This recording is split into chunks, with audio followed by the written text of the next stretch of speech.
lying in your beds many years from now, would you be willing to trade all the days from this day to that for one chance, just one chance, to come back here and tell our enemies that they may take our lives, but they'll never take our freedom?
and welcome to Anti-Tyranny News Radio here on UCY.TV. Sorry about that. I had my power flickering on and off, and we have some high winds, so hopefully we'll be okay.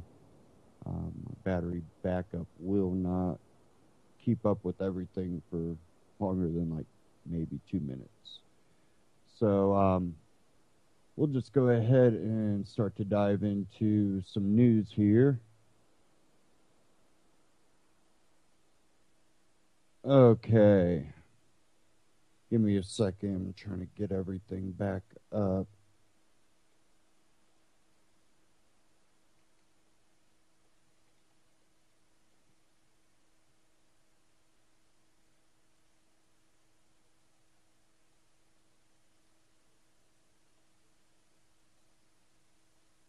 We're going to go ahead and dive into a Ron Paul Liberty report to start it off here. Excuse me. Now, when we look abroad and we see what's going on in Syria and the struggle, with world powers and the United Nations, you got China and Russia and the U.S. and a lot of Europe, because they're kind of, in a way, pushed along being our allies. A lot of times they might even criticize what's going on, or even the citizenry will criticize it. But we basically have a struggle going on for world powers, a alliance. And again, if we look at history, it tends to be a struggle over, who will be the leaders of a new world order. This fallacy of a utopia that they want to create that, never will exist, because, well, everything that, freedom makes life, seem worth a lot more. It puts value to life when you're able to actually live your life. The more restrictive it gets, the more authoritarian governments get. In the name of creating this utopia, which really, if you get down to the roots of it and the people really behind it, it is over control and power over others, and they, get some sick, joy out of it. We have a lot of these people that they really do believe that they'll create this utopia, but it won't happen, because again, if you take the freedom away in the name of creating this utopia, then you have no utopia, because people are not happy. People do not get to live their lives as they choose, rather than they're put in, stay in this line, do exactly this, and smile. And it just does not work that way. But when we get back to the struggle of the world powers, Russia comes into Syria and starts, saying, we're going to team up with Assad and take power. Well, I got this Ron Paul Liberty report. Kerry in Moscow, Assad can stay? ?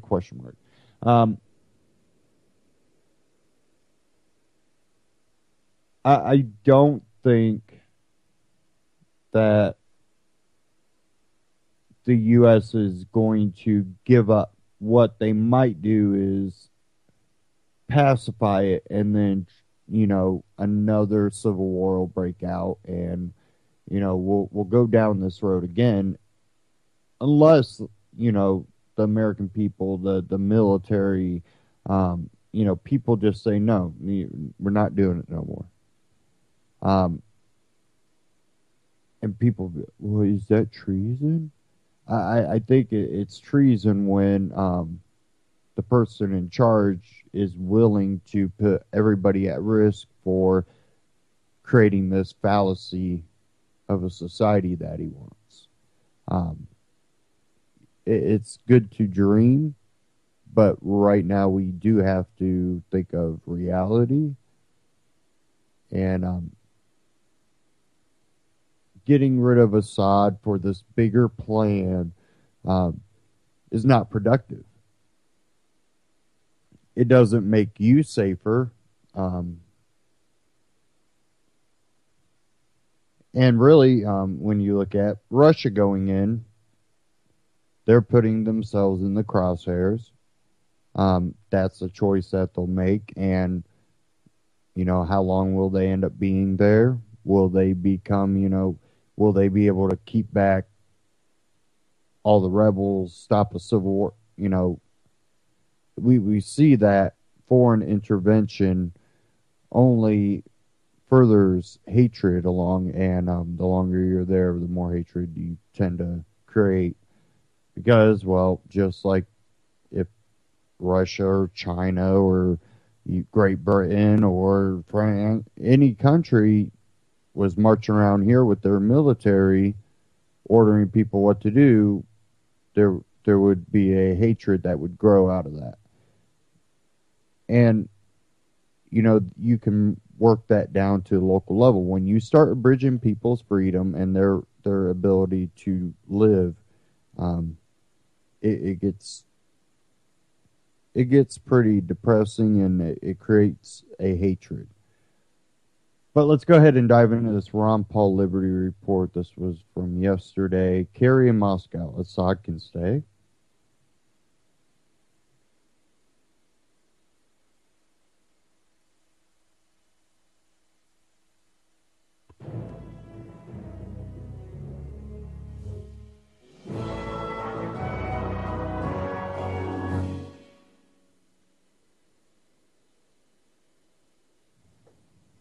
Hello, everybody, and thank you for tuning in to the Liberty Report. Daniel McAdams is with me today, and it's good to see you, Daniel. Good morning, Dr. Paul. Good. Last week, Kerry, our great Secretary of State, went to see Putin, and they're going to solve the problems. A couple of years ago, somebody helped create a problem. It was 2011. Our policy became Assad has to go. That was our policy. And then we wondered why it hasn't happened, and Syria's still a mess.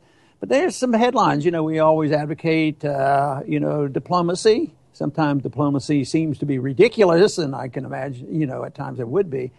But I've always thought that certainly if we could have talked to the Soviets during the Cuban crisis, we ought to certainly be able to talk to them now over Ukraine and Syria. But it looks like Putin's might be in the driver's seat because he's sort of getting attention of American politicians. But there's a couple articles about their meeting last week. And one was, Kerry backs down on ousting Assad. Well, that sounds like that could be meaningful. And the other one said, Assad can stay. For now, Kerry accepts Russians' stance. So are we moving in the direction of seeing this stalemate breaking and maybe peace coming to Syria, or what do you think is going to happen here? It would be nice, and like you say, diplomacy is always to be welcome. This is the second high-level meeting between senior Russian and American officials in very, very recent times, so I think it's encouraging that the two of them met. Perhaps I'm a little cynical, but I don't believe U.S. foreign policy will change on a dime. He traveled together with Victoria Nuland and Celeste Wallander, who are two extremely anti-Russian personalities, and the ambassador there, Ambassador Teft, is still very strongly anti-Russian. So I don't know that it changes on a dime. It is encouraging. I'm wondering if it's not perhaps more of a tactical retreat on the U.S.'s part, because things haven't gone in Syria like they've hoped, and the facts on the ground have changed since Russia became involved at the end of September. The U.S. no longer controls the skies. It can't control who flies and who doesn't fly. It can't control who's on the ground necessarily. And so I think that might have pushed Washington a bit into a corner and forced them to rethink some of the tactics. Yeah, and I saw one term, I don't know if they use these words, but they were going to work with Russia for now, accept their position for now. It just might be a very practical thing, which means that Russia's in a stronger position than the United States. And they have more justification, of course, for being involved there. They've been invited. It's their neighbor, and they have a naval base on there. It's sort of like us protecting, Guantanamo or something, because it's over there. But it certainly indicates that it was not smooth sailing. Here we have this president who was supposed to end wars, has started a few, and, of course, aggravated things in Ukraine, and Libya's a mess, and the other countries are. But here, he certainly has been, our current president is certainly responsible for a lot of the mess we have in Syria. But it really is a serious problem because, there's so much potential things that could go wrong, and so many different factions are involved. And we have, the various terrorist groups and whose side they're on. But this is at the higher level. And it seems to me like, at least for now, things are a little bit safer than they were a month ago, but it could change like that. On a dime, another confrontation between Russia and Turkey, for example. What's the U.S.'s position in the Turkey shoot down of the plane? And there are various confrontations on sea. But I think the other matter that the two of them had to discuss is this issue of, there are these peace talks going on with the opposition, and it's really the issue of which of the opposition groups will be accepted as legitimate moderates. And the U.S. has pushed for a couple of groups, a couple of factions, to be included as moderates that have been fighting alongside al-Qaeda for a while, and the Russians have rejected that. The Russians have actually worked with the Free Syrian Army a bit against ISIS. So it's also an issue of who is going to be acceptable at the table, and I'm sure that came up as well. Now, if we walked out of there, which would give every neocon a heart attack, if we walked out of there and they say, "Oh, you're just giving it to the Russians and they're going to own it and control it," but nothing guarantees tranquility. If the Russians were running the whole country, they didn't have any tranquility in Afghanistan, which was a much more difficult task. But now there's how many groups? I bet we could bring 3, 4, 5 different groups who want their own, control of the country and their faction. And then you have the Kurds that are involved too, and the Turks aren't going to walk away peacefully. So I don't think my argument is it's so messy. This isn't working. Why don't they wise up? Why don't we leave before it gets much worse? Let somebody else get bogged down. Besides, it's costly, and there's we're not getting any benefits from this except people who sell weapons. That's about the only people that I see on a short time seem to get benefits. It's I think it's similar with Ukraine. I'm not sure Russia would want to own a country in such a bad case. It would be very expensive, and I mean, how are you going to rebuild this? What are you going to do to pacify things? But the other thing we talked about a little bit before we came on camera, the other thing that's fairly disheartening is that if we can accept at face value that the U.S. position is now Assad can stay, that means for the past 4 years, all of the destruction, all of the death, broken families, sorrow, grieving, it's all really been for nothing. We're going to go back to square one. It just shows the insane folly of interventionism. But can't you say almost the same thing about our losses and our costs in Afghanistan and Iraq and Libya? And conditions aren't just back to where they were. They're much worse than they were, minus a lot of American lives and minus a lot of dollars that are going to continue. Even if we came home tomorrow, there's some people who estimate that, in the lifetime of some of our injured veterans coming back, it can be $1 trillion, just taking care of them for 20, 30, 40 years. And and one of the arguments they used to give me in the debates was that if we walked away, that means our men would have died in vain. And, that is tough. And I remember having to confront somebody at a debate of somebody who had lost somebody and tried to be as sympathetic as possible, but explaining, having more American lives lost doesn't replace any other lives, the lives that have been lost. But they say, well, no, they can't die in vain. But I heard that argument all through the 60s. Oh, we can't walk away now, out of Vietnam. But the amazing thing is a neocon if they were sitting here, they'd argue with us and say, You make a good point. We should never let men die in vain. Well, the best way to prevent men dying in vain is not expose them to no-win, unconstitutional, undeclared wars that have no purpose whatsoever to provide any national security for us.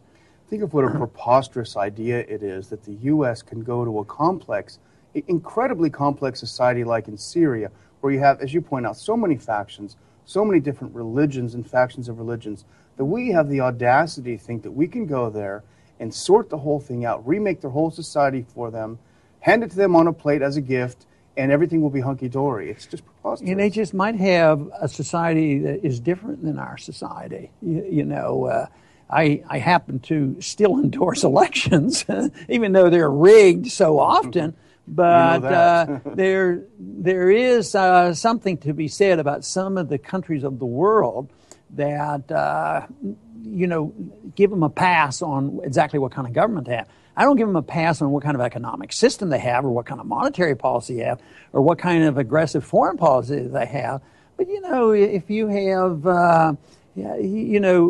the central government, say in Switzerland, is so different than any other central government. Who would want to go in there and try to change them? And yet this is what we do, and there's social and religious and cultural differences, and it's just this intolerance that people have. And of course, intolerance is one of the things that's the hardest thing for people who are looking at the libertarian message to accept, because you do have to tolerate other people and their social habits and their personal habits, but you only have to give up this idea of active aggression against people, your neighbors, your friends, or countries, and it works. But people do not like to give up an inch to people that they think act differently and doing things that they don't approve of, and therefore they have to fight and fume over it. I see the only answer to moving us toward a more peaceful world is accepting the basic principles of libertarianism, which means nobody has the right to take somebody else's property or interfere with another person's life. And that is not complex. Another factor that goes well with this, and it's an economic factor, is agree to everything that you agree to follow through on your promises and pledges. And those two things, no aggression and live up to your promises, and believe me, we could move in the right direction. I think if you talk to 1 million people in many, many countries, most people, yeah, that makes a lot of sense. But then they get frightened and they're driven by fear. ISIS is coming and we have to go to war against somebody. And that's how we got talked in and to be complacent. Assad has to go. Assad has to go. Our governments are out of control. We need to get control of our governments by reducing their power and reducing their ability to take us to war without the full consent of the people. That would help us a whole lot. I want to thank everybody for tuning in today to the Liberty Report, and please come back soon.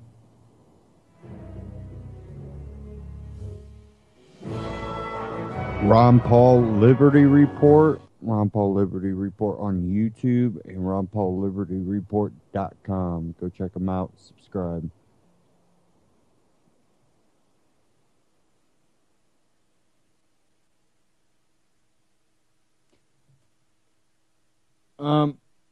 When we look at getting involved in other countries, founding fathers, warned us about this. And, we even had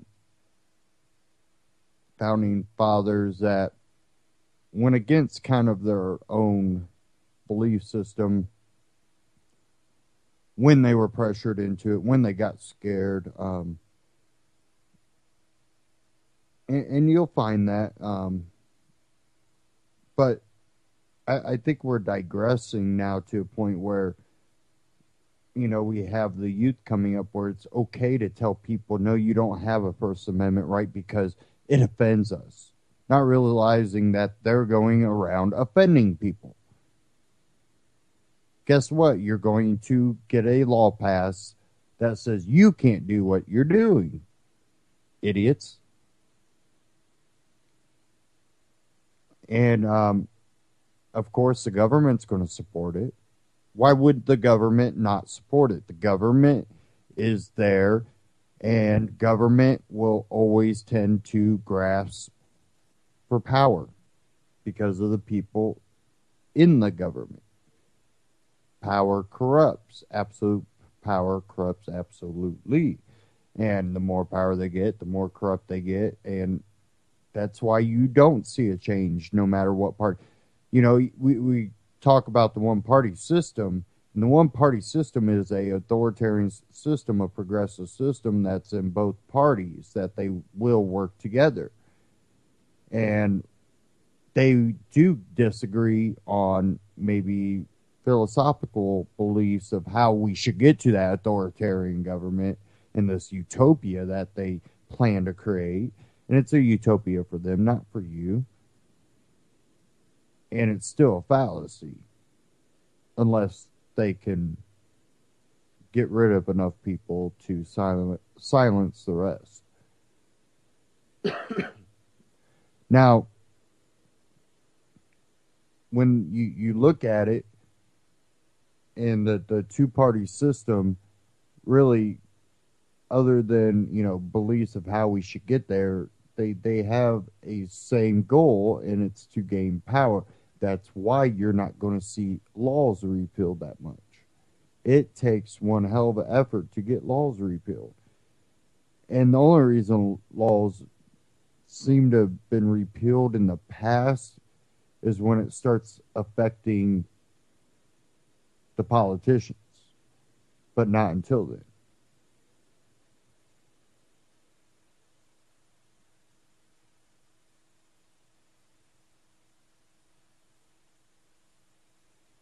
Now, we'll get back into Syria a little bit because I also had a report from We Are Change I wanted to play too that kind of went along with that last one. And then we're going to move along after this one.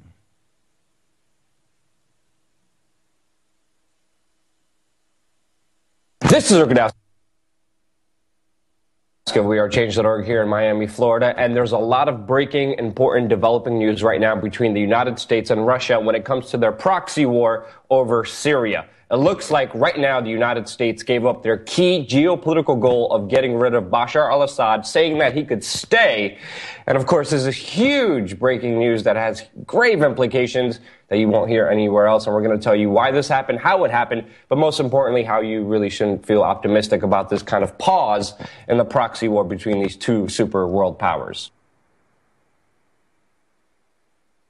Now, U.S. Secretary of State John Kerry 5 days ago traveled to Russia, negotiated with Putin, and said that the United States will no longer seek so-called regime change inside of Syria and that Bashar al-Assad will stay in power. This is huge because, as we know from the WikiLeaks documents that came out by Julian Assange, that the United States, Israel, and Saudi Arabia have been planning to overthrow Bashar al-Assad since 2006. This is huge. The U.S. invested a lot of money, a lot of key geopolitical moves, a lot of sacrifices all around the world to have this strategic goal. Now, why did the United States want to get rid of Bashar al-Assad? There's many reasons. We covered them before in other videos, and it's too complex to get into now. But let me tell you why this is happening, why the United States gave up their geopolitical goal.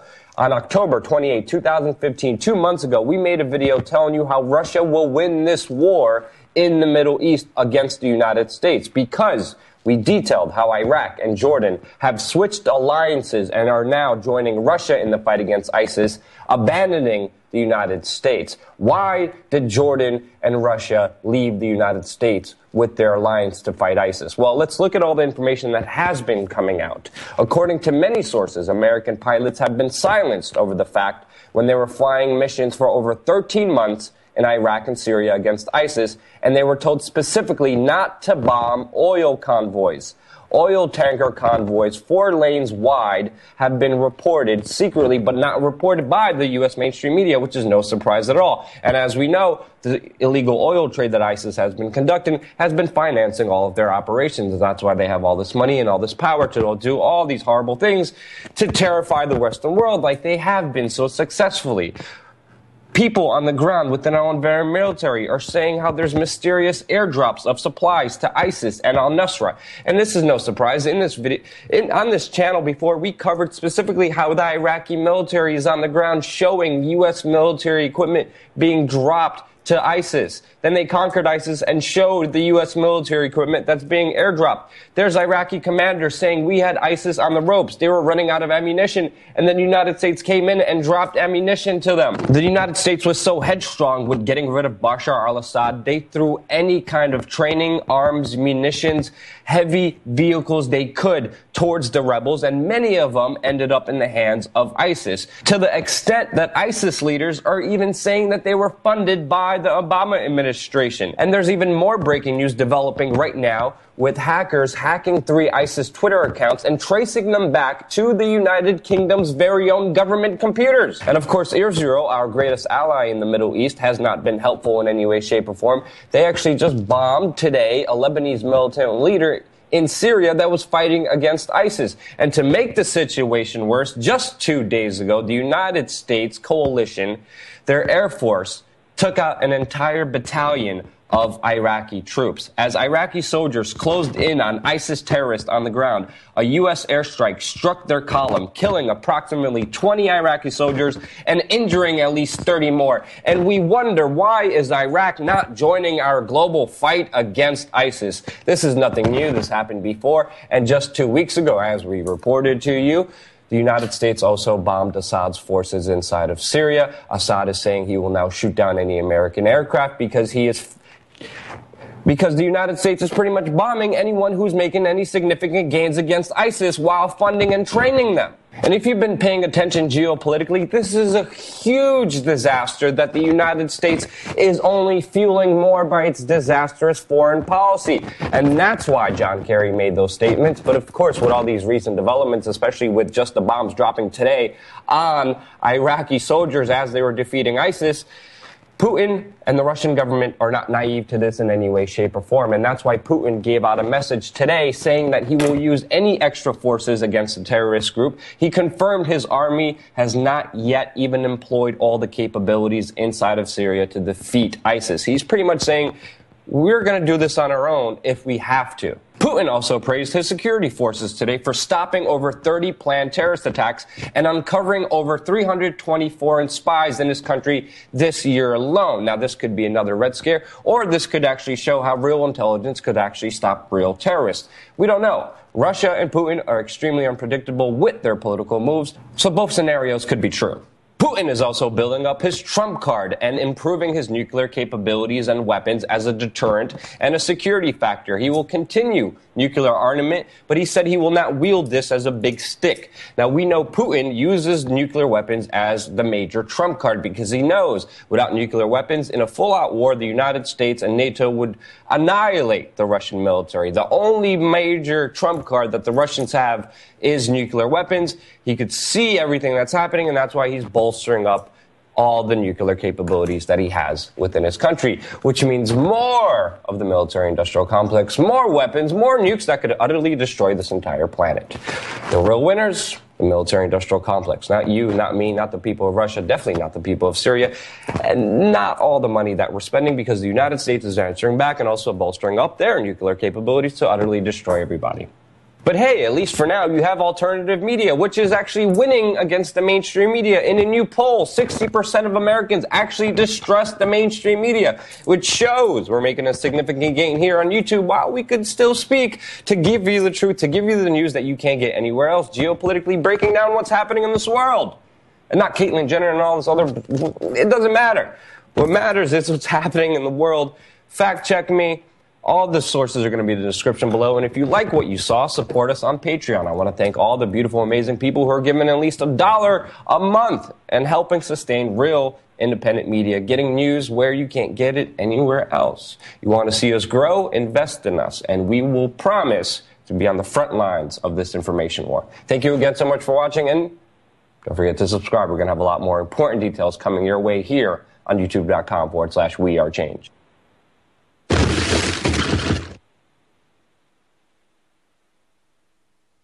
We Are Change on YouTube, wearechange.org. Go check them out, subscribe.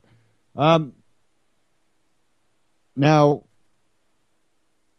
I think that the American people are definitely getting to a point where they're just, they're not believing, we always have this support the troops, support the troops. I support the fact that a lot of the troops that go into it are going into it with the belief that they are going to fight for this freedom, and they are brainwashed into thinking that we are still this free society, that they're willing to go join. They've had family that's been in the military, their grandpa, their great grandpa. They want to, fight for freedom. They really have a true patriotic type attitude going into it. The problem is they are being duped into it, that they aren't fighting for freedom, that they are basically countering it. And in another way, too, you can look at how many bases we have around the world, how many troops we have stationed in all kinds of countries. They're actually doing the opposite because they're not here home. They're not, supporting and defending the people here at home. They're over in other countries, whether they're fighting or just based in, Germany or wherever.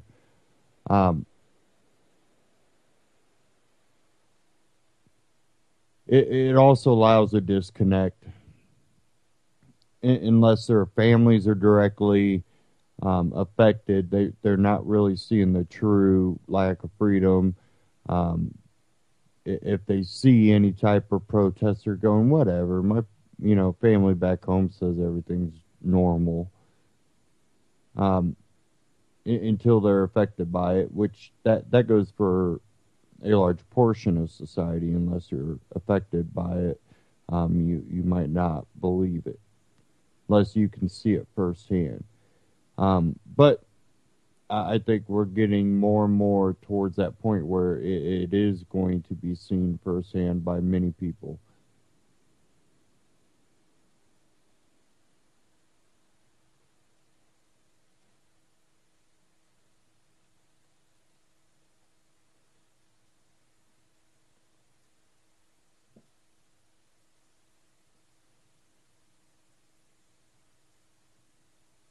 Okay.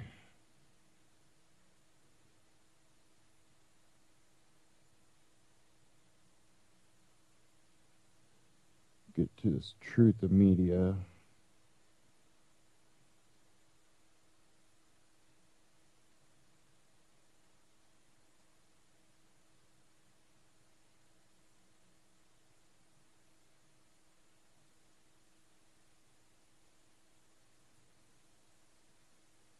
This one from Rachel Blevins at truthofmedia.com. Rand Paul introduces bill to block Obama from executive action on gun control. GOP presidential candidate Senator Rand Paul reintroduced a bill on Monday that would prevent funding for any executive order from President Obama that would enact gun control measures. The Separation of Powers Restoration and Second Amendment Protection Act, which is currently being fast-tracked through the Senate and could see a vote as early as next month, is an updated version of a bill that was introduced in the 2013-2014 session. The bill states that any existing or proposed executive action that infringes on the powers and duties of Congress under Section 8 of Article 1 of the Constitution of the United States, of the Second Amendment, and to the Constitution of the United States shall have no force or effect. It is the sense of Congress that any executive action issued by the President before, on, or after the date of enactment of this act that infringes on the powers and duties of Congress under Section 8 of Article 1 of the Constitution of the United States, or the Second Amendment to the Constitution of the United States, or that would require the expenditure of federal funds not specifically appropriated for the purpose of the executive action, is advisory only and has no force or effect unless enacted as law, meaning they would have to amend the Constitution.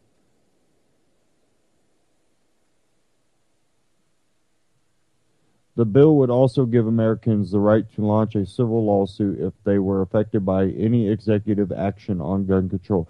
In the United States, we do not have a king, but we do have a constitution, Paul said in a statement. We also have the Second Amendment, and I will fight tooth and nail to protect it. In October, reports claimed that Obama was considering using executive order to circumvent Congress in order to mandate that anyone who sells more than 50 guns a year has to have a federal license, and any potential customers must have federal background checks.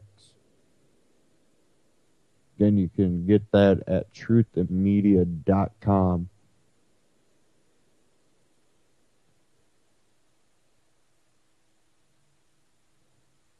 And, even though I do have a pretty good understanding exactly why Rand Paul isn't doing as well as you would think, and why Ted Cruz is, but it's things like this that people should look at, because we do have, Ted Cruz, he did a filibuster, but there's a lot of stuff that Ted Cruz does a lot of talking about, but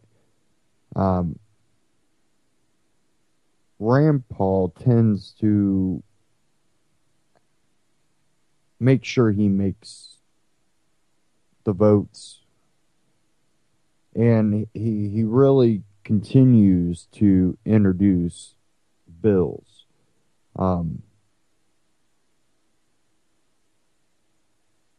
Seems that he actually tries to accomplish more now. I know Ted Cruz's history to a point, and he has done a lot through the Supreme Court.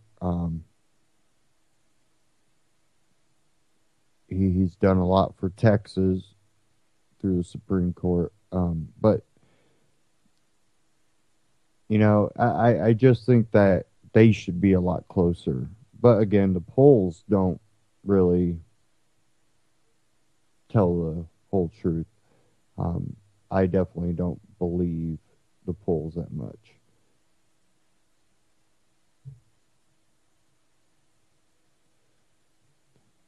I have another one here from Truth and Media, and Bernie Sanders is pulling out a Ron Paul thing, which Bernie has worked with Ron Paul on this, but he's definitely playing a Ron Paul card, trying to get people that are libertarian to go with his socialist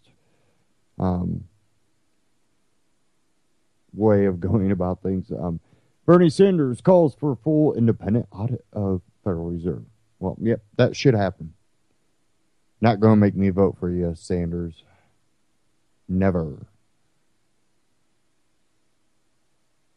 2016 Democratic presidential candidate and the U.S. Senator from Vermont, Bernie Sanders, wrote an op-ed for the New York Times on Wednesday calling for the Federal Reserve to be audited independently by the Government Accountability Office on an annual basis. Meanwhile, Senate Majority Leader Mitch McConnell has scheduled a historic January 12 vote on a bill collaboratively. I can't even speak today. Never can. Referred to as Audit the Fed, which was introduced by Senator Rand Paul. The bill would authorize the GAO to perform full audits of the Federal Reserve System.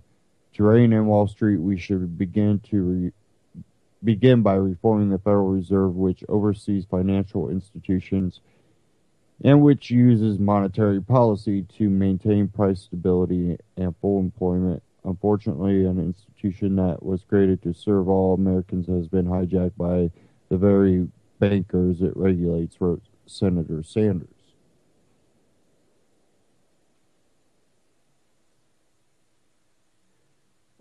So, of course, Bernie Sanders wants to, it seems like he wanted to slip in after the fact that Rand Paul already has a bill to be introduced and try to introduce his own.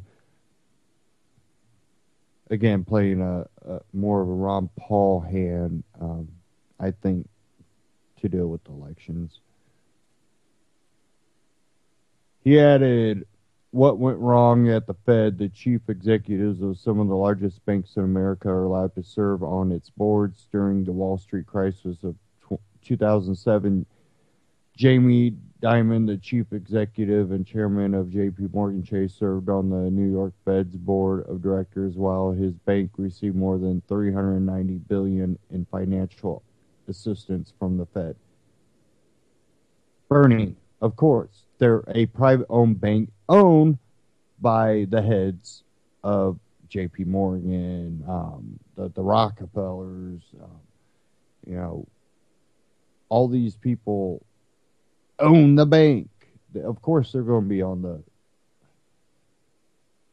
He's kind of pointing things out, but you don't see. He doesn't point out why it's like that.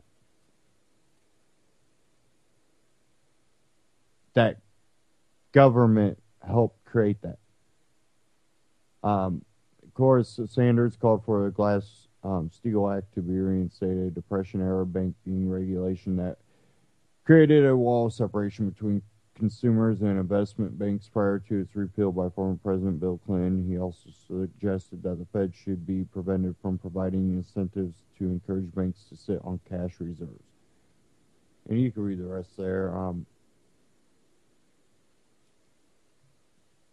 The problem is we gave up our printing of our own money, the backing of our own money, to a private company. Bernie wants to kind of put it out there as, it's a government agency working that has, private banks working on its board. No, it's a private bank owned by these big banks that has control over the printing because Congress gave it away. Now, auditing the Fed, which, again, Rand Paul has introduced the bill already, and Mitch McConnell said here, has scheduled for a January 12 vote.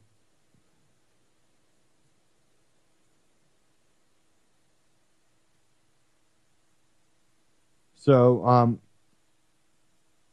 again, I think it's just Bernie Sanders playing the Ron Paul card, trying to garner more votes and more libertarian type people to maybe lean his way, and we'll work together. Well, socialism doesn't tend to work with freedom.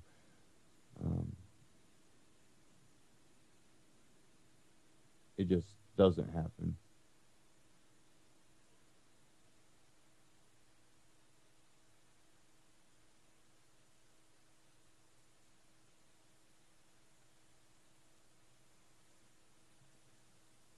Now, if I can find this clip I wanted to play.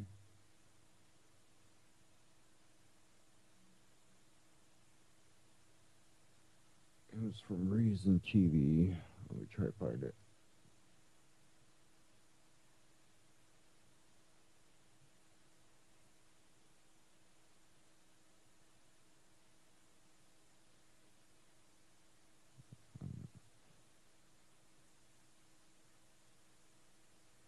Not finding it. I thought I had it queued up already.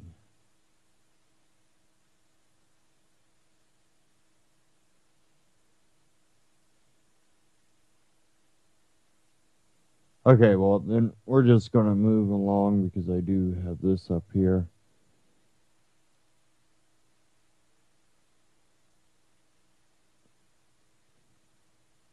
And we're going to get into the police state a little bit. And we'll start off with this Ben Swan reality check.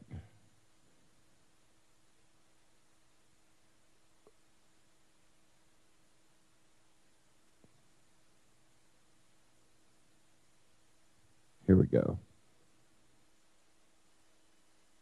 First time the federal government is actually recalling military equipment that was granted to local law enforcement. Some agencies, including right here in Georgia, are angry. But do local police need to be so heavily militarized? This is a reality check you won't see anywhere else. So this America is dealt with the truth, not with a bunch of corruption and lying like this. I cannot believe it. Well, that was the father of a child known as Baby Boo Boo, responding to news that a Habersham County Sheriff's deputy was found not guilty on 4 counts of civil rights violations. That sheriff's deputy accused of lying to a judge in order to get a narcotics warrant. When the SWAT team raided the house where Baby Boo Boo and his family were staying, that SWAT team threw a flashbang through the window and blew a hole in that child's chest and face. You see the pictures there. The SWAT team was doing what SWAT teams across the nation do every day, many times using military tactics and military equipment. This is not fair, and we will not stop fighting. My son, my husband, my children deserve that justice, and we will get it. I guarantee you this fight is not over. An executive order signed by President Barack Obama back in May, and which went into effect in October, was aimed at demilitarizing law enforcement agencies across the nation, but it's also angering police departments. Take, for instance, the sheriff's department from right here in Georgia. Walton County Sheriff Joe Chapman, whose department had to return an armed personnel carrier, said, quote, "It takes a layer of protection away from my deputies. There are nuts out there with weapons they shouldn't have, and my deputies have to go up against these people every day. It limits us. It puts us at a disadvantage," end quote.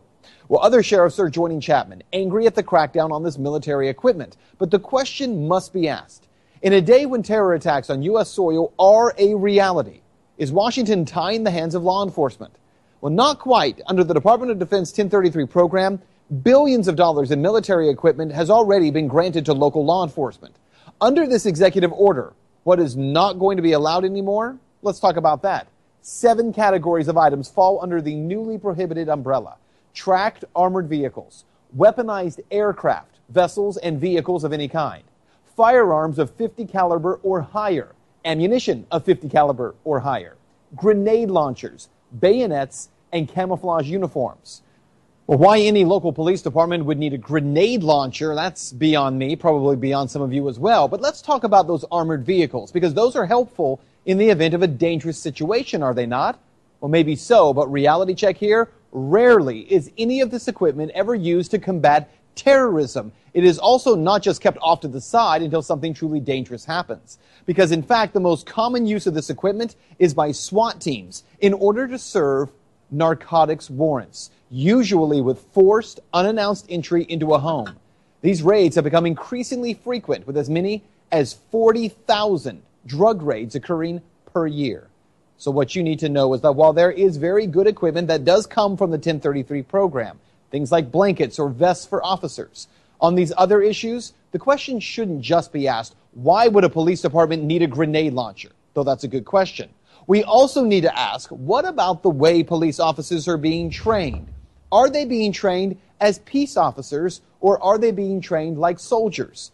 Because the streets of Atlanta and cities across America are not war zones. And for the sake of children like Baby Boo Boo, and for the rest of us, we should not allow them to be outfitted like war zones as they are. That's Reality Check. Let's talk about that tonight on Twitter. Ben Swan, Truth or Reality Check. You can also get at truthandmedia.com or Ben Swan on YouTube. Go check them out. Now, I had one talking about police state. I had one here from Free Thought Project.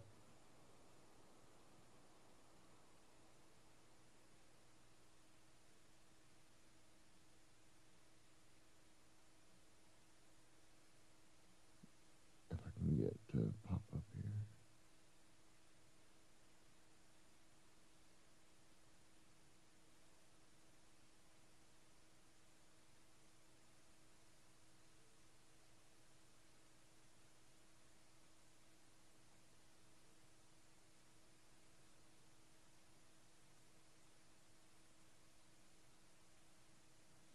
Okay.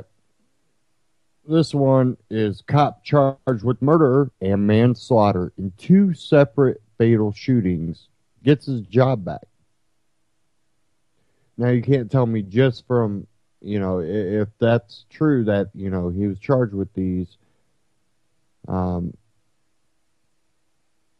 that doesn't create a distrust between community and law enforcement. Says here, Waverly, Ohio,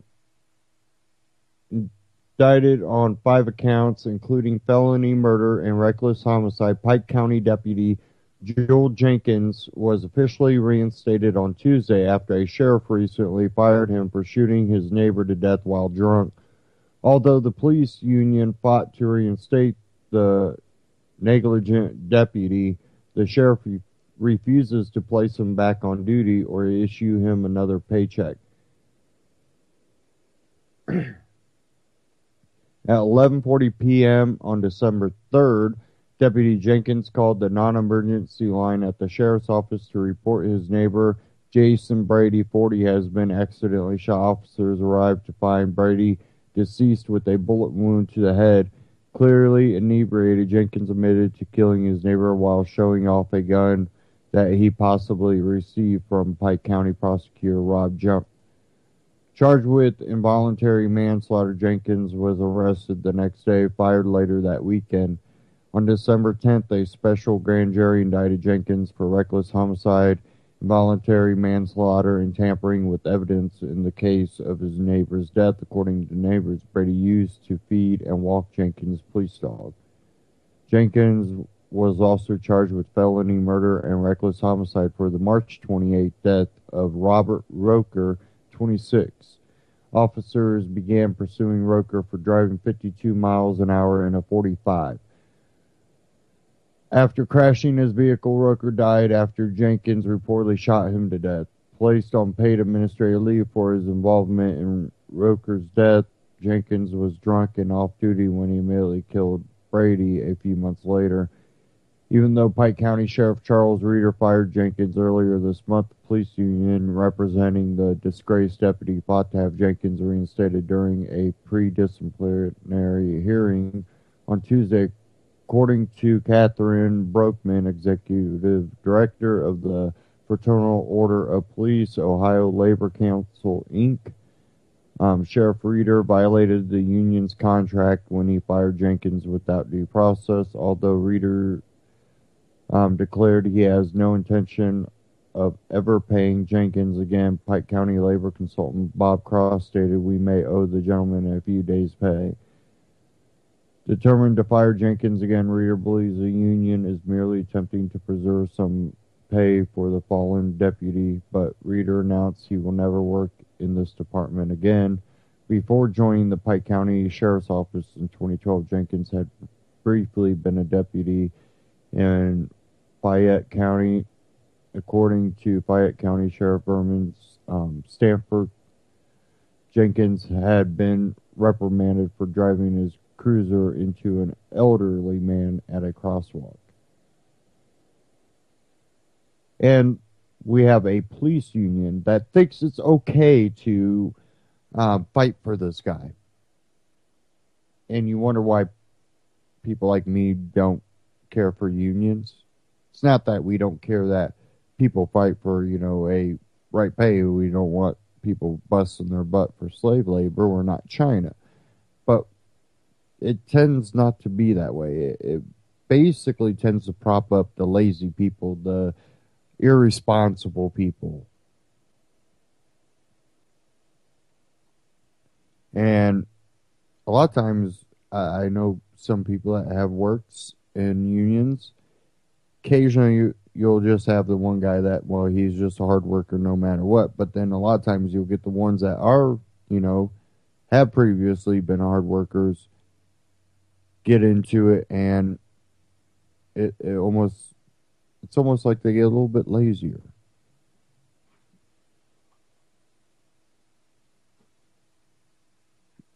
Because maybe they have to work with lazy people that get, treated just as well as they do.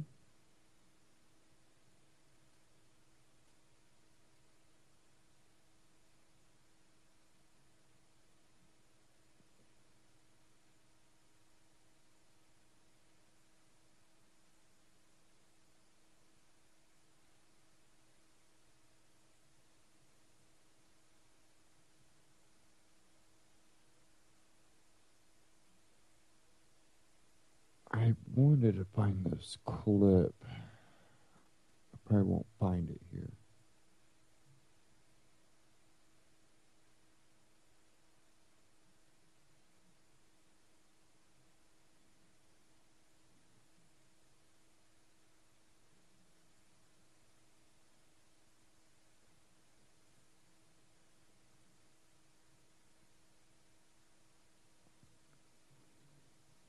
Can't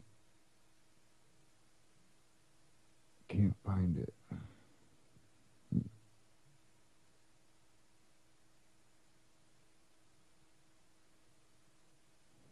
I did find this Reason TV one I did want to get into here. And this is about free speech. And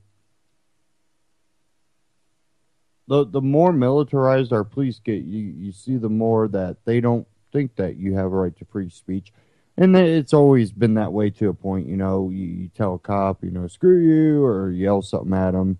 They try to get you for disorderly conduct or something, even though there's, you're exercising free speech, but they have that authority and they think they need to use it. So this one fights Brendan O'Neill, the real threat to free speech. Reason TV. Go to reason.com, check it out, subscribe on YouTube.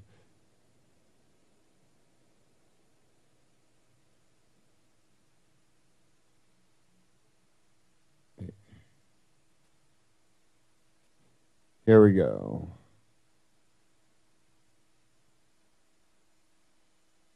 Threat to free speech now, I think, is conformism and cowardice. Hi, I'm Nick Gillespie with Reason TV, and today we're talking with Brendan O'Neill. He is the editor of Spiked, and he's a columnist at Reason. Brendan, thanks for coming over from England to America. Hi, Nick. How's it going? Let's start first about speech. You write a lot about speech. What do you think is the biggest enemy or opponent of free speech today? The biggest enemy, I don't think it's the state. It used to be the state. The state would kind of smash its boot down on any idea or ideology that it thought was dodgy or questionable or dangerous. Now, that still happens, particularly in Europe. We have hate speech laws, which have seen kind of religious people being arrested and critics of Islam being fined. So that stuff still happens. But the real threat to free speech now, I think, is conformism and cowardice and a reluctance among ordinary people, students, people in the workplace, everyday people, to have the debate out, to take risks intellectually, to express what's in their minds out loud. So there's a real kind of culture of conformism. So is that conformism, is it enforced through actual codes or disciplinary processes, or is it more kind of Foucauldian where you're self-censoring and, on a campus, you don't want to be shamed or you don't want to look like an idiot by actually speaking up for what you believe? I think it's the interplay between those two things. The thing that strikes me about campus culture at the moment, everyone blames these crazy purple-haired students who are just intolerant of anything that goes against their way of thinking. But it actually has a long history, certainly back to the late 80s, early 90s, when in America you had speech codes spreading across campuses, as you guys will know. In Britain, we had the no platform policy, which is where the student union movement officially no platformed racists and Zionists and others. No platform meant you didn't allow them You wouldn't to allow speak. them to speak on your campus. So those policies have been gaining ground for 20, 30 years. So today's students are the kind of bastard children of that movement. So I think they inherit that kind of reluctance to have open debate, but they also have internalized it. So they have internalized the idea that to say something controversial is the same as punching someone in the face. To express a shocking point of view is a form of violence. So I think it's an interplay between the kind of pressure that's been growing over the past 30 years not to say anything judgmental or alarming, and also the kind of internalization of that. Does it matter in a larger political sense? I mean, in the U.S. anyway, it seemed just as political correctness and tenured radicals, as they were called, took over the university. American politics went very much to the right, really, and even now it's much more to the right of center than it was 20 or 30 years ago. So is this all just kind of shadow play? And then when you get out in the real world, everything goes. I think it does matter. I think political correctness is quite right-wing. This is the great myth I would say this as a kind of lefty, libertarian, old-school Marxist, I suppose. I don't think political correctness is left-wing. Certainly not any kind of left-wing idea that I would recognize. I think it's a very conservative idea in the sense that it's about putting a lid on controversies, stamping down heated debate, risky ideas, anything that might kind of rattle the apple cart. So I find PC very conservative. I think it has more to do with the old-fashioned conservative right than it does with the radical left. If you think of the left in the 60s and 70s in particular, they spoke entirely in the language of liberation, national liberation, women's liberation, gay liberation. It's only quite recently that the left has adopted the language of being kind of anti-liberal, pro-state, wanting to squash dangerous ideas. Right. And puritanical, which leads us to talking about the environment. I think one of the great things coming out of Spiked, and your writing in particular, is this critique of left-wing environmentalism as really puritanical. Like, why should anybody be anti-consumption, especially for the third world? Yeah, I hate environmentalism. I mean, it's my least favorite ideology. It's an apology for poverty. It's a justification for unequal development across the world. But you can't come out and say, I oppose economic growth in Africa, because that would be a bit racist. So instead you have to doll it up in these kind of very PC, left-wing, acceptable-sounding terms like protecting the environment, saving the planet. But it is about preventing people from growing, from progressing, from having the kind of industrial leap forward that we in the West enjoyed 200 years ago. Do you worry at all about things like climate change? No. I grew up on this stuff. I mean, firstly, as a Catholic, I grew up with this whole end of worldism, the idea that the world would end and you would be judged for your behavior. This is not a new idea. We just have a secular version of it now. I also grew up in the 80s, early 90s, when we had the nuclear bomb scare, when we were taught how to hide under the table, what foods to store. So this apocalypticism is not new. It's just being given a kind of lick of paint to make it look fresh. It's the same idea that has informed humanity for a long period of time, which is that our behavior will come back to haunt us. And I think the environmentalists make the same argument. Is there a meaningful difference between a Catholic priest lecturing you about, the end days are upon us, or there will be a day of judgment, and, Barack Obama or John Kerry in Paris at the climate change conference saying something similar? There is a difference. The Catholic priest is infinitely preferable, because what the Catholics promised was transcendence. You would go through hell on earth, you would be judged, you would be shouted at by God, but then you would transcend it and have this wonderful afterlife. The environmentalists promise nothing. You must curb your human footprint, you must recycle, you must stop eating and growing and being a greedy human being. And what do you get in return? Nothing. Absolutely nothing. So environmentalism is even worse than the old religions, because it doesn't even promise transcendence as a payback for your curbing of your behavior. You are making a strong case. I suspect there will be a lot of Catholics who sign up back with the church after this. What about with ISIS and terrorism? England or Britain is infused with this stuff even more than the United States. I mean, we recently had a terrorist attack in California. You guys live with it in a different way. What is going on that Muslims living in Britain get radicalized, some portion of them, and then go berserk, literally? Yeah. And what do you do to curb that? Yeah, it's not just Britain, it's Western Europe. There is a real problem. I mean, after the Paris attacks, some people were saying, well, why doesn't France bomb Belgium? That's where this idea grew. That's where it took hold. I think it's not so much the lure of the Islamic State as it is the push of our own societies.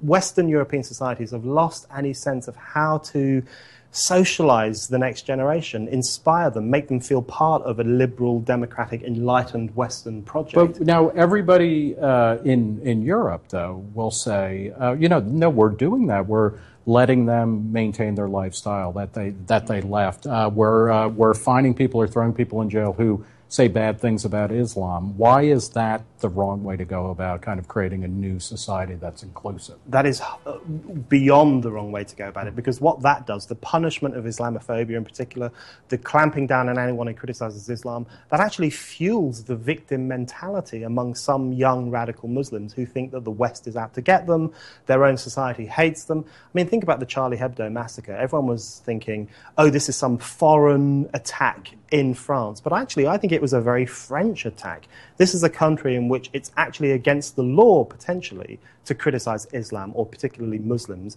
People have been dragged to court. Charlie Hebdo itself had been taken to court for religious hatred. These guys who killed the Charlie Hebdo cartoonist grew up in a country that told them, It is really bad for people to offend your religious faith. And then we wonder why they acted in the way that they did. So do you see terrorism in the West really as part of a problem with the West turning its back on Enlightenment, or the idea of a universal understanding of cosmopolitanism and people living together with different views, different ideas, but in a peaceful way? Yeah, I think the terrorist problem in the West is primarily a product of our abandonment of the Enlightenment.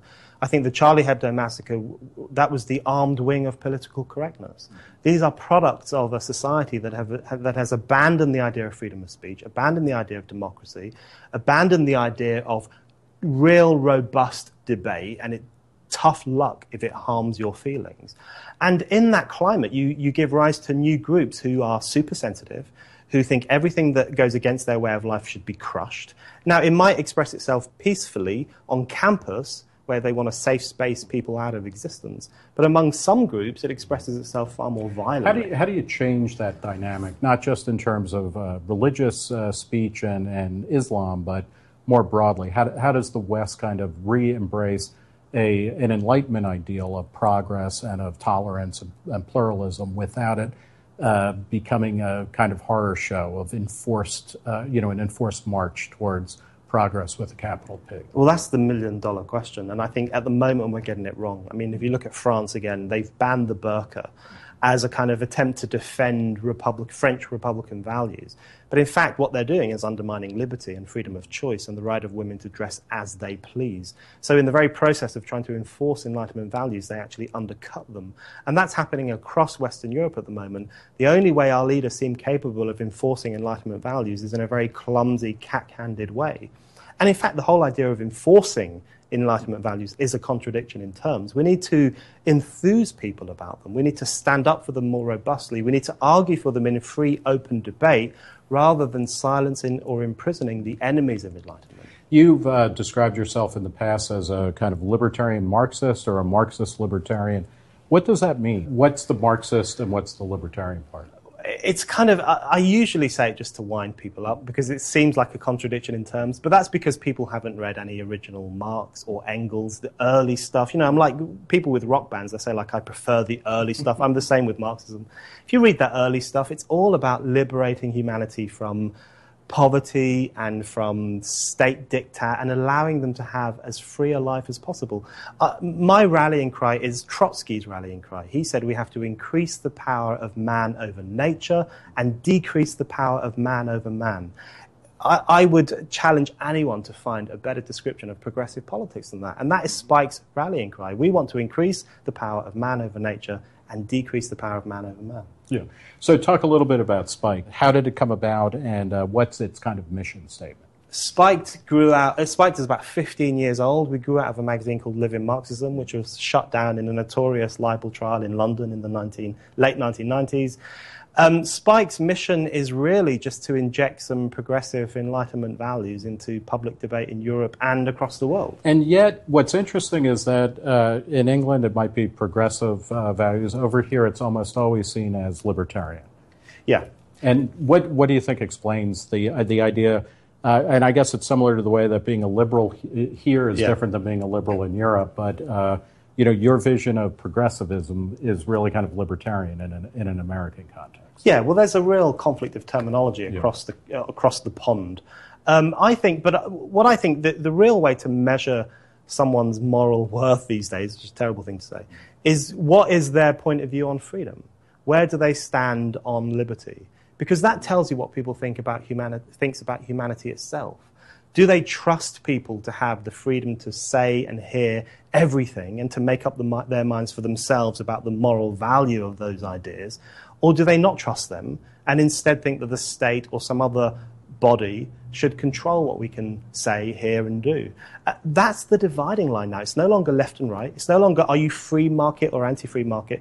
It's where do you stand on trusting people to exercise their moral autonomy. That, I think, is the great thing about alliances between people like Spike and Reason. We come from different sides of the old-fashioned spectrum, but we share a belief in people's ability to exercise freedom on their own. All right. Well, we will leave it there. Thank you so much. We've been talking with Brendan O'Neill. He's the editor of Spiked. He writes at Reason and about 1 billion different outlets. Please look him up. Brendan, thanks for talking to us. Thanks, Nick. For Reason TV, I'm Nick Gillespie.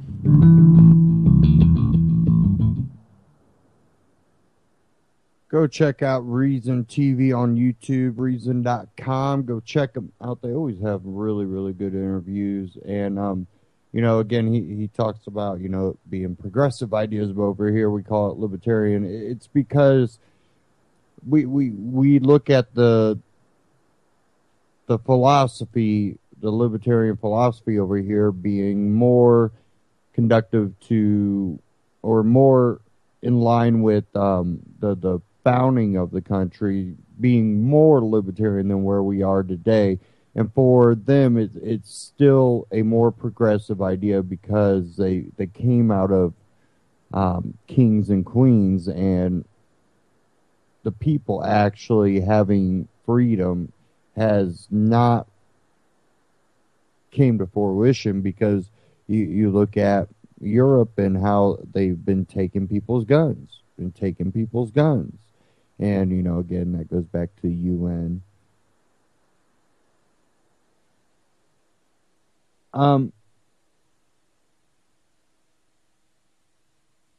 It really is becoming a actual progressive idea here in America now that we've went so far away from freedom that,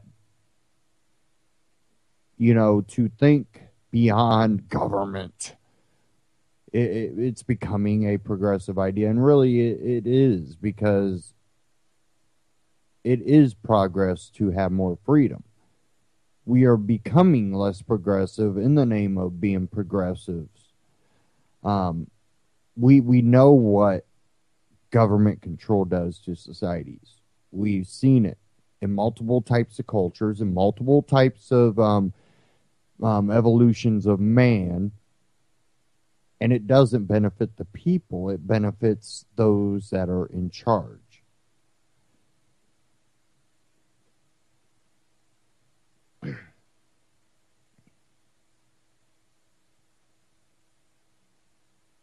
Now, we can look at, there are extremists from every side. And, of course, there's going to be extremists that go, yeah, we don't need any gun regulations.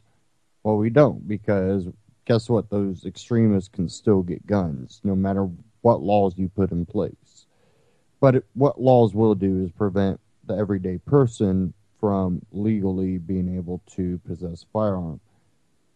And we've seen over in Britain where, someone that had a gun that they should have turned in, protecting themselves and their home and their family, will get charged for doing so. For your natural right to defend yourself and your family by any means necessary, you can be a criminal. Because, well, that means necessary wasn't legal, according to your government.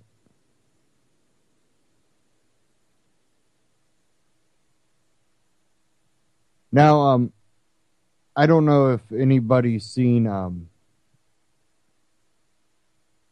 Washington Post put out something, and everybody knows I'm not a big Ted Cruz, but this is, exactly what's wrong with mainstream media, whether it be TV or newspapers or, even the mainstream that's on the internet.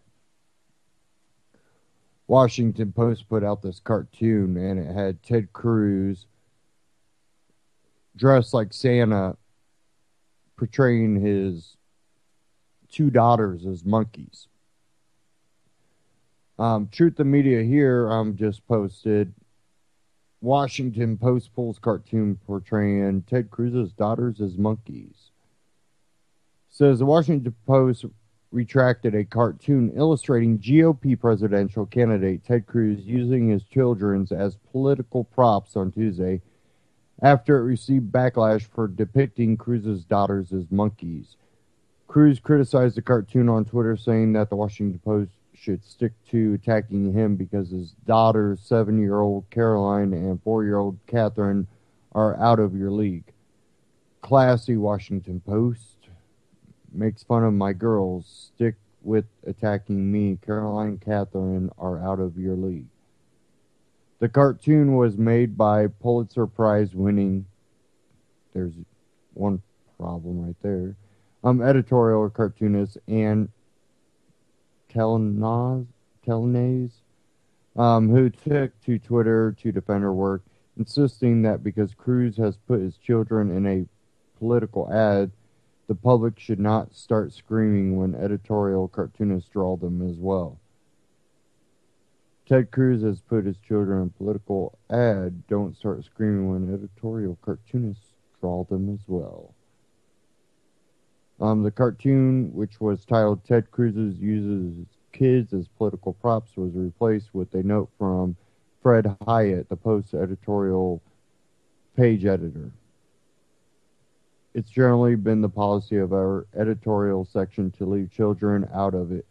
I failed to look at this cartoon before it was published. I understand why Anne thought an exception to the policy was warranted in this case, but I do not agree. Cruz received support from GOP rivals such as Mark Rubio, who called the cartoon disgusting. Donald Trump also chimed in, calling the cartoon nasty and referring to the Washington Post as the lobbyist power for not imposing taxes on Amazon. NBC reported that Cruz launched an emergency appeal in an email seeking to raise $1 million in 24 hours in response to the cartoon, claiming that the liberal media is desperate. Cruz reportedly wrote that he was sickened by the cartoon and said he knew he would be facing attacks, but he never expected anything like this. It used to be for a long time the rules across the board that kids are off limits. That should be the rules. Don't mess with our kids. Don't mess with my kids. Don't mess with Marco's kids. Don't mess with Hillary's kids. Don't mess with anybody's kids. Leave kids alone. And if the media wants to attack and ridicule every Republican, well, that's what they're going to do, but leave our kids alone. And you can find that again at truthandmedia.com. And, you know, this has been something that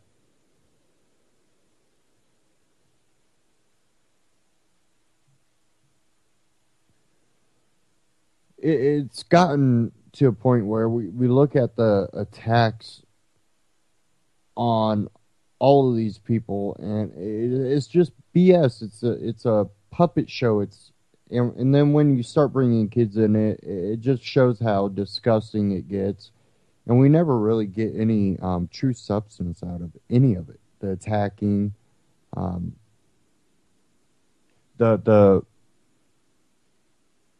misleading information about candidates, saying, oh, they voted for this when they didn't, and then saying they didn't vote for this when they did, not putting all the facts on the table. And it really just, no wonder we can't ever get a real candidate.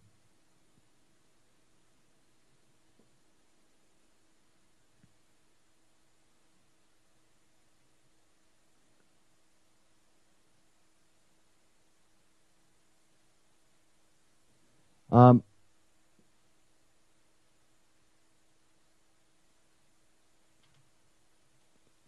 give me a second here.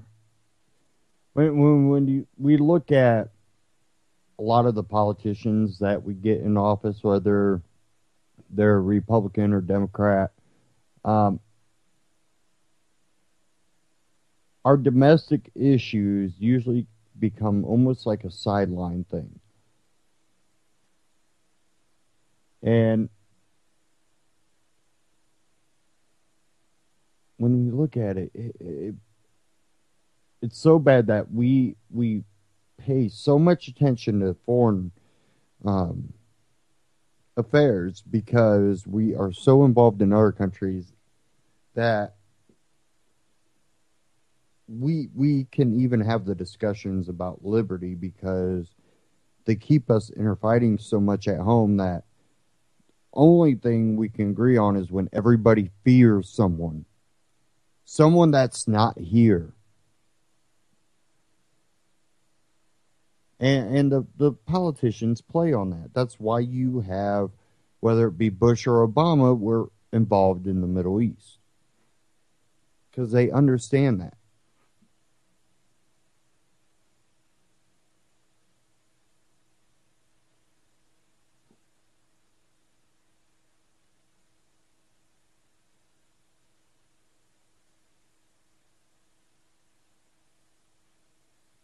Now, I had one more clip I wanted to get to before we get towards the end here.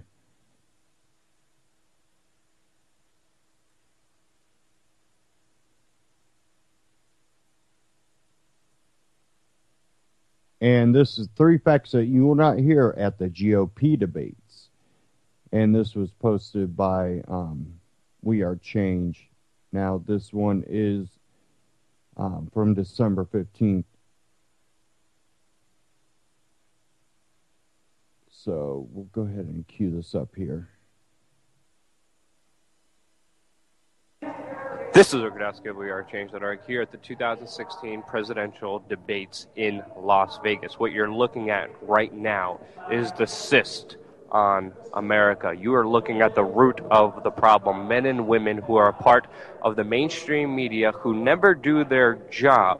And if they once did, we would never be in such a mess that this country is in right now. If the mainstream media just did a little bit of fact-checking, a little bit of verification, a little bit of just tenacity, a little bit of just balls, asking the right questions to our elected officials, we would never have things like the Iraq War. We would never have not 11 first responders who are sick and dying because the government told them to lie and cover it up. We would not be in a total financial takeover by the big banksters who looted and robbed everybody just a few years ago, and they're still doing it with the fractional reserve banking system.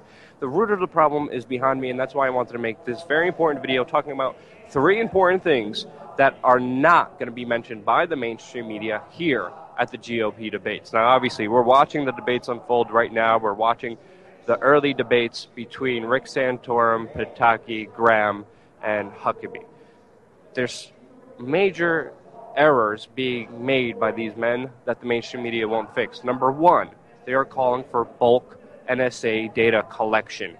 As you know, if you've been watching this channel, we interviewed William Binney, Russ Tice, Thomas Drake, people who worked within the NSA who say a bulk mass NSA spying program is not effective in any way, shape, or form because it is too large, it goes after everybody, and it is there to create a god power of the government to be able to see and hear everything so they could use it against you later. It is great for that, but when it comes to fighting terrorism, targeted surveillance works a lot better, and the NSA, again, has been caught many times not stopping terrorist attacks, knowingly having information, but because of their data program being so vast and large, they are not able to actually prevent terrorism. And now, the mainstream media, and now these candidates are getting away with the lie that bulk NSA data collection will make you safe because they're doing it for your free. This is complete 1984. Number 2, the major factor is a lot of these candidates on stage are saying that our allies, Turkey, Saudi Arabia, Qatar, the United Arab Emirates, Israel, they will fight ISIS with us. What these candidates are totally ignorant about, what the mainstream media will never fix their statements about, is the very fact that Turkey is one of the greatest allies of ISIS. They keep the border open, allowing troops to enter their country. They are buying ISIS oil to the tune of what people estimate is $60 to $90 million a month, and that's how ISIS finances their operation, by selling illegal oil that they trade to countries including Turkey, Saudi Arabia, which buys arms from the United States and receives all these weapons from you, sends those weapons inside of Syria, and those weapons end up in the hand of ISIS. We have financial support. We have military training in Jordan, where fighters are coming out of Jordan, trained by the CIA, trained by the Jordanese government, joining al-Nusra. The countries that are supposed to be our allies in this are actually fueling the problem. And number 3, a lot of people, especially the Instagram, he just said he loved George W. Bush. Barack Obama is causing this huge problem and conflict by getting all these troops out. Well, a lot of these people on stage are saying the very fact that Obama's responsible for this. Bush is not. Bush was awesome and amazing. But many military experts, many military strategists point out the very fact, including Dick Cheney in 1991 in an open statement saying that we should never, ever invade Iraq because if we did, if we make this grave mistake of invading Iraq, we will create sectarian violence, and because of that violence, it will spark radical Islamists, and the whole situation would get out of hand. Dick Cheney predicted it, said this in 1991. He followed through with the plan in 2004, and that's exactly what we have right now. A lot of these people think intervention, boots on the ground, getting rid of Assad is going to be the right thing. But we have to understand, we did that in Libya. We overthrew Gaddafi. And because of regime change in Libya, it is now currently a hotbed for ISIS with Gaddafi gone. In Iraq, we got rid of Saddam's sectarian violence. All the people within the Iraqi military were kicked out, and because of that, they joined ISIS. Syria, the United States had documents all the way back till 2006 trying to overthrow Bashar al-Assad for many key geopolitical reasons that you would know of if you've been watching this channel. A lot of it has to do with oil. A lot of it has to do with alliances in that specific region. If the United States did not fund and arm the rebels in the beginning of this conflict, if our allies did not fund the rebels, ISIS would not have the weapons, the capabilities, the training, and the power that they have now to hurt us. And you're hearing a lot of fear, and you're hearing a lot of propaganda, but you will not hear those three very important facts by these horse-dream prostitutes, poor excuses for human beings, sellout, disgusting, pus-filled buttholes.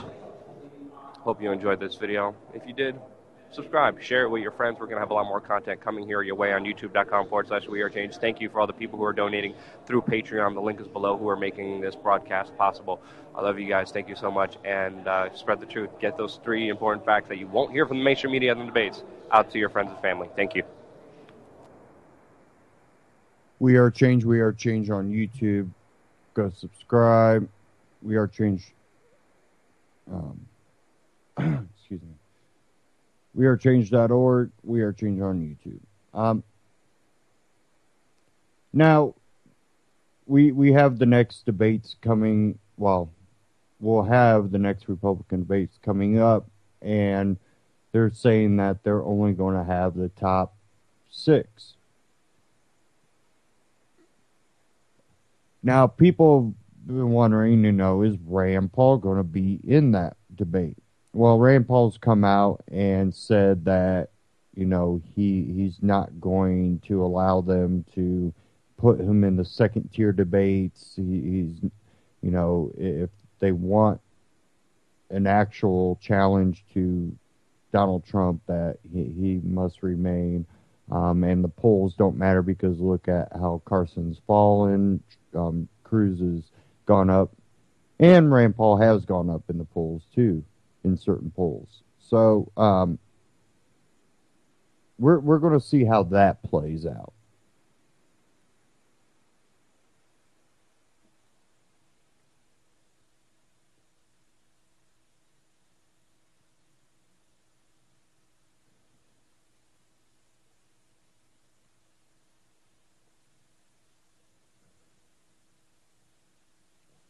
Now, let me pull up this article.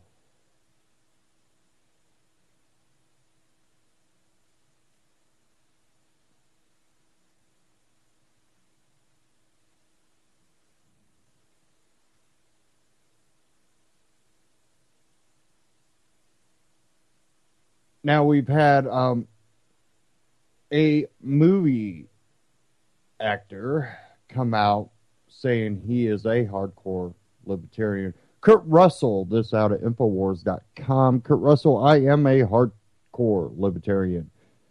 I found the founding fathers and I found libertarianism. They were pretty radical guys and damn smart. Hollywood actor Kurt Russell described himself as a hardcore libertarian during an interview this week while promoting his upcoming role in Quentin Tarantino's The Hateful Eight. Speaking with journalist Marlo Stern, Russell began by breaking down his recent comments on gun control and received widespread media coverage following the San Bernardino terror attack. The interview got into the whole thing about how gun control was somehow going to fix terrorism, and I was like, dude, I just don't get that thinking. The actor said, I just don't get where he was going to say that gun control was a magic wand on fixing the situation with terrorism. That isn't going to stop them from what they want to do. Delving into his experience as a staunch libertarian actor in liberal Hollywood, Russell explained how, unlike many others, his political views have drawn heavily from America's founding fathers. I'm not a Bill Maher libertarian. That's Fox libertarianism. The other thing I found is that a lot of liberals in Hollywood are Fox liberals, and a lot of Republicans in Hollywood are Fox conservatives. Russell said, when I was a young guy, I was finding myself not quite being able to see the things that were going on and buy into a political culture.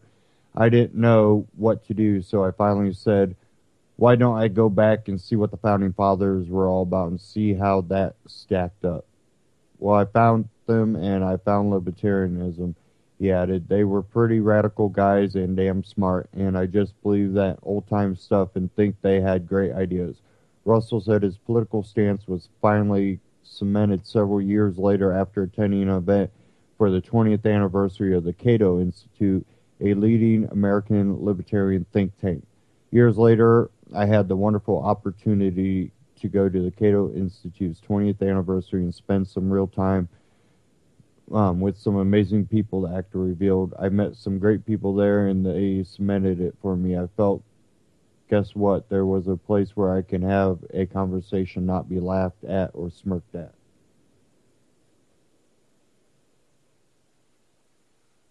Despite constant attempts by media outlets to interview the actor specifically on his political beliefs, Russell has thus far refused to do so.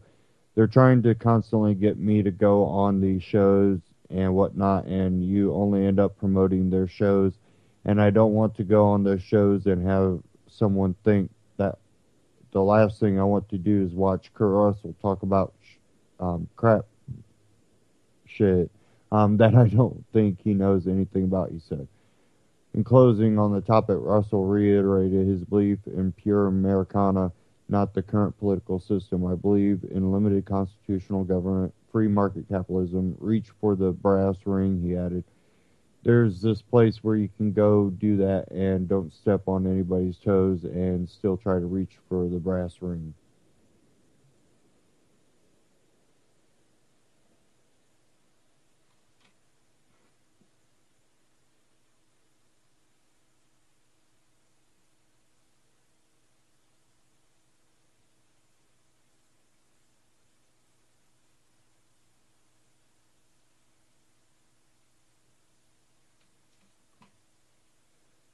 So, he's come out and actually, expressed his political beliefs. He's a great actor, and it wouldn't surprise me if they try to blackball him for this. But I think we're also getting to a cultural shift. We do have these people coming out of these political schools that are pushing, these authoritarian, socialist, Marxist type of views. But we also have a culture that's going, yeah, see where that's getting you people, not too far. And now we have more hatred, more division in this country than I think we've had in the past.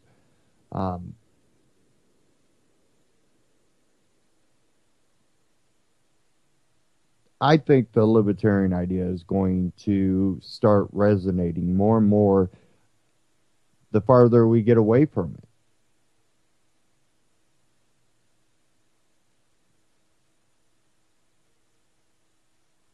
Now, I really, the only reason I want to see what happens with the Republican nomination is to see what type of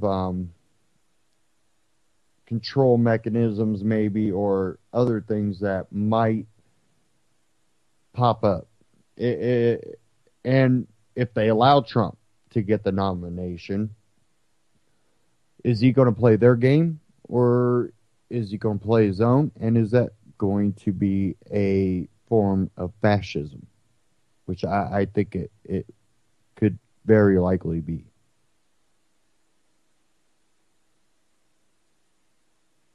and I've said this before, I think he plays off of people's anger and their hate, plays off their emotions in a negative way rather than a positive way.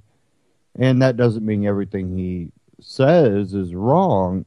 It's what he's inciting in people, and is that going to be beneficial? Or is that playing off of the same thing that the left is playing off of? And if both sides are playing that game, do you think you're going to get a different result? I think he's said enough to say, hey, he will go after, censoring the internet. He will go after controlling the borders. And that'll include you. Him going against securing this country will probably, reinforce things like TSA in the name of security.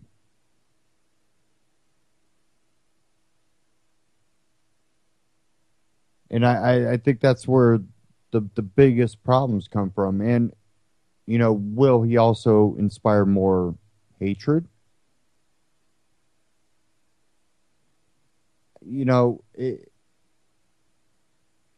I see the nation right now getting to a breaking point where you do have people that believe in freedom and people that believe in control.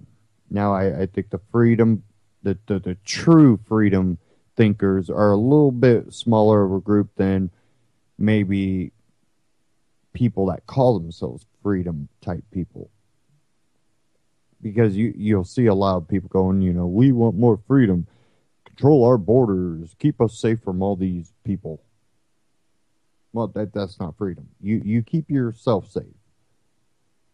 Your communities keep each other safe. That's what you do.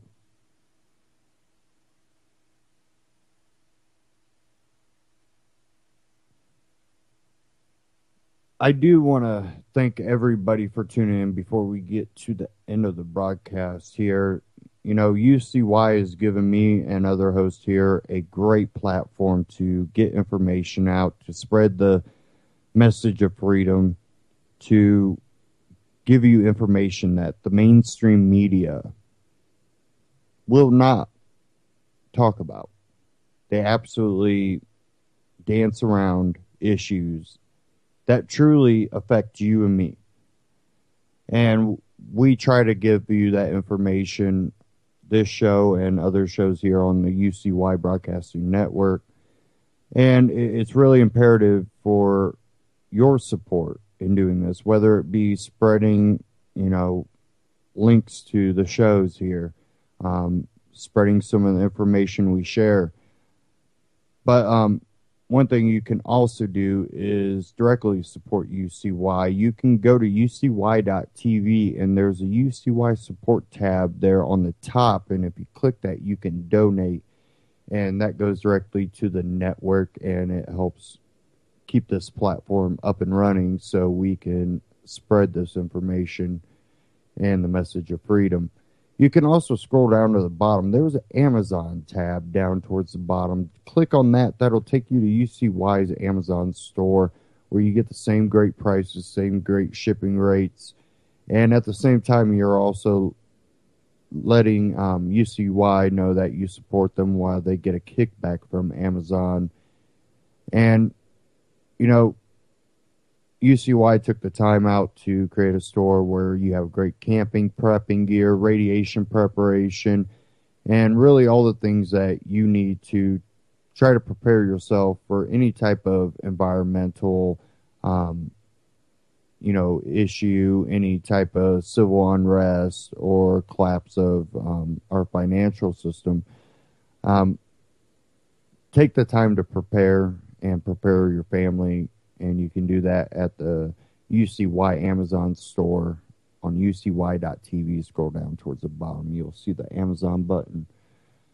And, one thing I like to do is make sure I have some seeds. Because what if you have maybe a major flood or some type of other disaster where you have to uproot? do you know that you'll have access to nutritious food? A lot of times you don't know that. Not only do you want to have a food supply, you also want to have a seed supply. And My Patriot gives you the opportunity to get both of those. I'm really impressed with their non-GMO seeds. They have a seed vault that you can grow around an acre crisis garden. And they also have herbal seeds and medicinal herbal seeds that are all non-GMO and certified. And you can check them out. If you go to antityrannynews.com/mypatriot, that will take you to My Patriot Supply, and they are my preferred source for non-GMO seeds. And they are also located in the same great state I am, Indiana. So definitely go check them out. And thanks again for tuning into this broadcast. Sorry I kind of made it late. We had some power issues here with the high winds. Stay tuned here on UCY.TV. All great broadcasts coming up after this. And I wish everybody a Merry Christmas, Happy Holidays, and stay safe and travel safe. Again, thank you all for tuning in, and stay tuned here on UCY.TV for all the great broadcasts coming up after this. Continual Condition is next.